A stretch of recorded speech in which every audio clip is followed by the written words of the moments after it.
Dear students, आप सभी का बहुत बहुत स्वागत है। बच्चों, ये क्लास 6 का सोशल साइंस बुक है। ये सिविक्स पार्ट का चैप्टर 4 है। सिविक्स का ये चैप्टर 4 है और इसमें की elements of a democratic government, यहाँ पे डेमोक्रेटिक गवर्नमेंट का कितने एलिमेंट्स होता है, कितने प्रकार के ऐसे कारक होते हैं जो उसे प्रभावित करते हैं, तो इससे संबंधित इस चैप्टर में दिया हुआ है। और गवर्नमेंट जो हमारा डेमोक्रेटिक गवर्नमेंट जो बनता है उसमें लोगों की क्या रोल होता है, इसके बारे में यहाँ पे बताया गया है। पार्टिसिपेशन ऑफ पीपुल, तो लोग उसे किस तरह से इंटरफेयर कर सकते हैं सरकार के साथ, वो चीज़ें बताया गया है। तो सबसे पहले लोगों के पास एक अधिकार होता है कि वे अपने पसंद के प्रतिनिधि को चुनने का, और उसके बाद भी अगर गवर्नमेंट उसके अनुसार अगर काम नहीं करती है तो गवर्नमेंट के खिलाफ वो आवाज़ भी उठा सकते हैं। इस तरह से यहाँ पे बताया गया है। इसके बाद यहाँ पे कई तरह के एग्जाम्पल्स भी दिए हुए हैं। इससे सपोर्ट करने के लिए हमारे पास मास मीडिया जो होती है, जिसको जैसे कि टेलीविज़न हो गया और न्यूज़पेपर हो गया, इससे संबंधित कई ऐसी चीज़ें होती हैं जिससे हमें मदद मिलता है। इसके अलावा लोग जो है अगर सरकार से नाखुश रहते हैं, अगर उन्हें सरकार के कार्य पसंद नहीं आते हैं, तो वैसी स्थिति में वे लोग धरना देते हैं, आंदोलन करते हैं, और या तो फिर बंद रखते हैं, उस दिन भारत बंद या स्टेट बंद रखते हैं। इस तरह की कई कार्य को अंजाम दे सकते हैं। इसके अलावा जो गवर्नमेंट होती है तो उसके अपोजिशन पार्टी जो होती है उन लोग भी गवर्नमेंट के खिलाफ कदम उठा सकती है।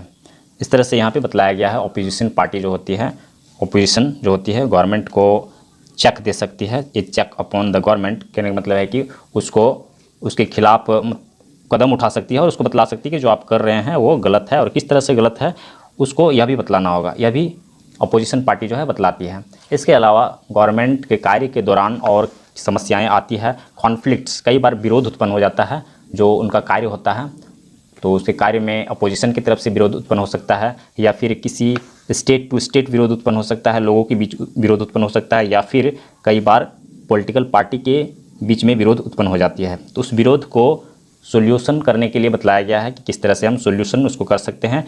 तो उसके लिए हम बातचीत कर सकते हैं, हम उसमें जो है तर्क वितर्क कर सकते हैं, डिस्कशन कर सकते हैं, डिबेट कर सकते हैं, और उसके द्वारा जो है हम उसको सॉल्व कर सकते हैं। या फिर ऐसे लोगों को जो ज़्यादा बुद्धिमान माने जाते हैं, समाज में रेस्पेक्टेड पीपल होते हैं, उनके हाथ में डिसीजन को हम छोड़ सकते हैं और उसके डिसीजन को हम मान सकते हैं। उसके बाद आगे में बताया गया है इक्विलिटी, सभी व्यक्ति को इक्वल दृष्टि से देखा जाता है, बराबर दृष्टि से देखा जाता है, और सभी के साथ न्याय होना चाहिए। जस्टिस मतलब होता है न्याय, सभी के साथ न्याय होना चाहिए, ये चीज़ बतला रहा है। इसके लिए कॉन्स्टिट्यूशन बनाया गया है। हमारे देश में जो हमारा कॉन्स्टिट्यूशन संविधान जो चलती है, डॉक्टर भीमराव अंबेडकर ने हमारे देश के संविधान को लिखा है।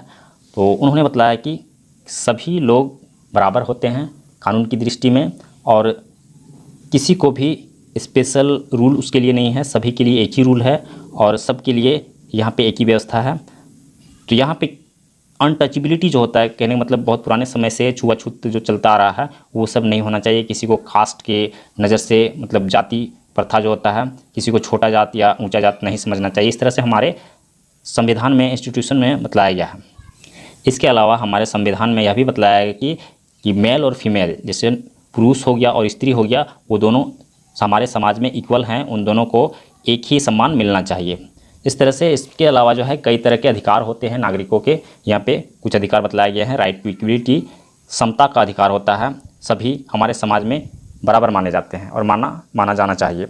Right to freedom of religion, और अपने धार्मिक मान्यता को मानने के लिए वे स्वतंत्र हैं, किसी भी धर्म को मानने के लिए स्वतंत्र हैं, उससे किसी भी तरह का दबाव नहीं दिया जा सकता है।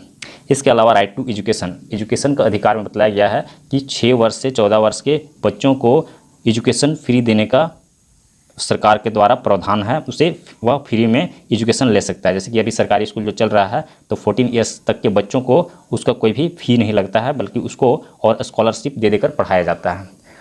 तो यहाँ पे इस चैप्टर में ये सारी चीज़ें बतलाया गया है, आप इसको डिटेल में पढ़ेंगे। मैं इस वीडियो में आप लोगों को जितने भी शॉर्ट क्वेश्चन आंसर हैं वो सारे मैं क्लियर कर दे रहा हूँ। तो यहाँ पे शॉर्ट क्वेश्चन आंसर दिए हुए हैं। इक्विलिटी मीन्स दैट, इक्विलिटी का अर्थ क्या होता है? तो 1 नंबर का सी जो दिया हुआ है वो आंसर हो जा रहा है। यहाँ पे ये दिया हुआ है, देख सकते हैं, C number. All citizens are equal before the law. 2 number में right to freedom of religion means, मतलब धार्मिक रूप से आज़ादी का अधिकार क्या होता है? All citizens are free to practice their religion, मतलब अपने धर्म को वो किसी भी धर्म को जो मानते हैं उस धर्म को मान सकते हैं, उसके लिए वो आज़ाद हैं। उसके बाद 3 नंबर में जस्टिस मीन्स मतलब न्याय का क्या अर्थ होता है।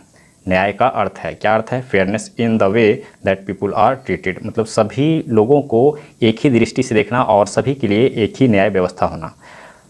ये हो गया ए नंबर का। उसके बाद यहाँ पे ट्रू फॉल्स दिया हुआ है।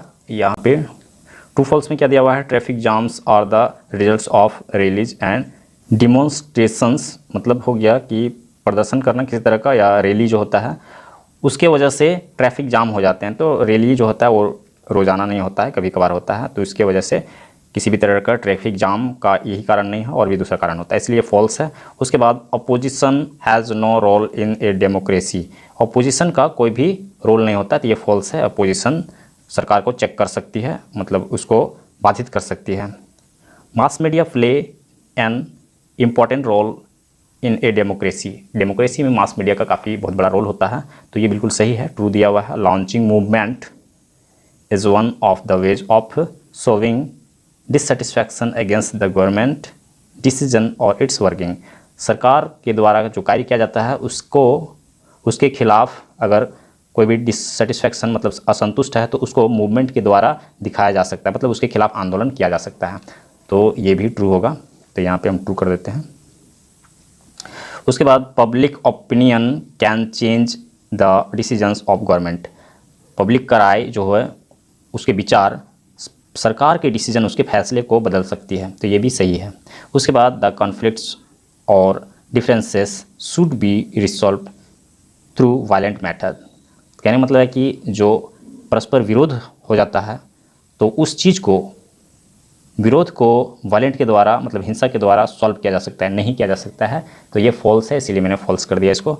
और आगे मैच द फॉलोइंग दिया हुआ है, यहाँ पे मैच द फॉलोइंग मैच कर सकते हैं। 1 नंबर में धरना एंड डेमोन्स्ट्रेशंस, तो यहाँ पे धरना और प्रदर्शन जो होता है वो क्या होता है, मॉबलिंग पीपुल, मतलब एक लोगों का भीड़ होता है, गवर्नमेंट के द्वारा जो कार्य किया जाता है उसके खिलाफ एक भीड़ जमा होता है और धरना दिया जाता है, तो उसको धरना डेमोन्स्ट्रेशन कहते हैं। बी आर अम्बेडकर, तो भीमराव अम्बेडकर जो है अपोज्ड इनजस्टिस एंड अनटचेबिलिटी, वे इसके खिलाफ थे, अन्याय और अस्पृश्यता मतलब छुआछूत के खिलाफ थे। उसके बाद ऑपोजिशन का क्या काम है, ये चेक अपॉन गवर्नमेंट को बाधित करना या उस वो जो कार्य को कर रहा है उसको बतलाना कि ये गलत कार्य है, तो इस तरह से चेक करना अपोजिशन का काम है। उसके बाद मास मीडिया में कौन आता है, न्यूज़पेपर और टेलीविज़न चैनल्स जो है ये मास मीडिया में आता है।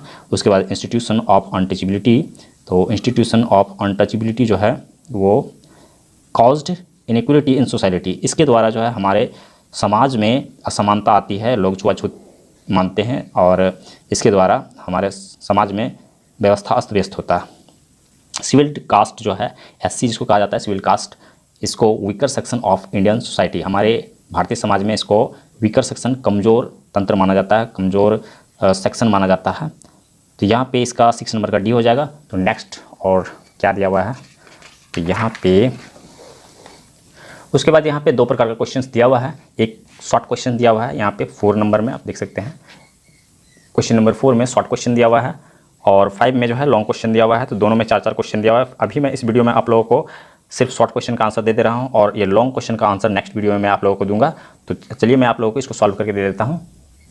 ये है चैप्टर 4 का short question answer.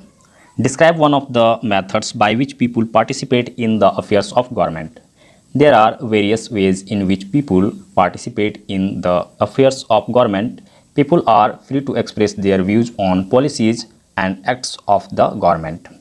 Give any 2 reasons why conflicts arise in our society. Conflicts arise when our interests collide. It may be between 2 or more people or political parties disagree about certain policies and opposition clash over various issues. Suggest 2 ways in which conflicts can be resolved. There are a number of ways of resolving the conflicts. A democratic system provides an opportunity for discussion and debates. We should be tolerant for others' views even if we do not agree. Decisions that are taken by a majority should be respected. Explain the right to education.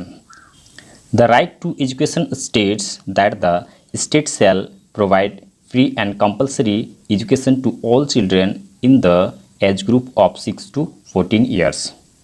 इस video में इतना ही, और इसका जो long question answer है उसको मैं अगले वीडियो में आप लोग को सॉल्व करके दूंगा। अगर हमारा वीडियो आप लोग के लिए हेल्पफुल होता है तो आप हमारे वीडियो को लाइक कीजिए, हमारे चैनल को सब्सक्राइब करके रखिए। इस तरह का और वीडियो आप लोगों को मिलता रहेगा। तो नेक्स्ट क्वेश्चन को सॉल्व करने के लिए हम लोग नेक्स्ट वीडियो पे चलेंगे।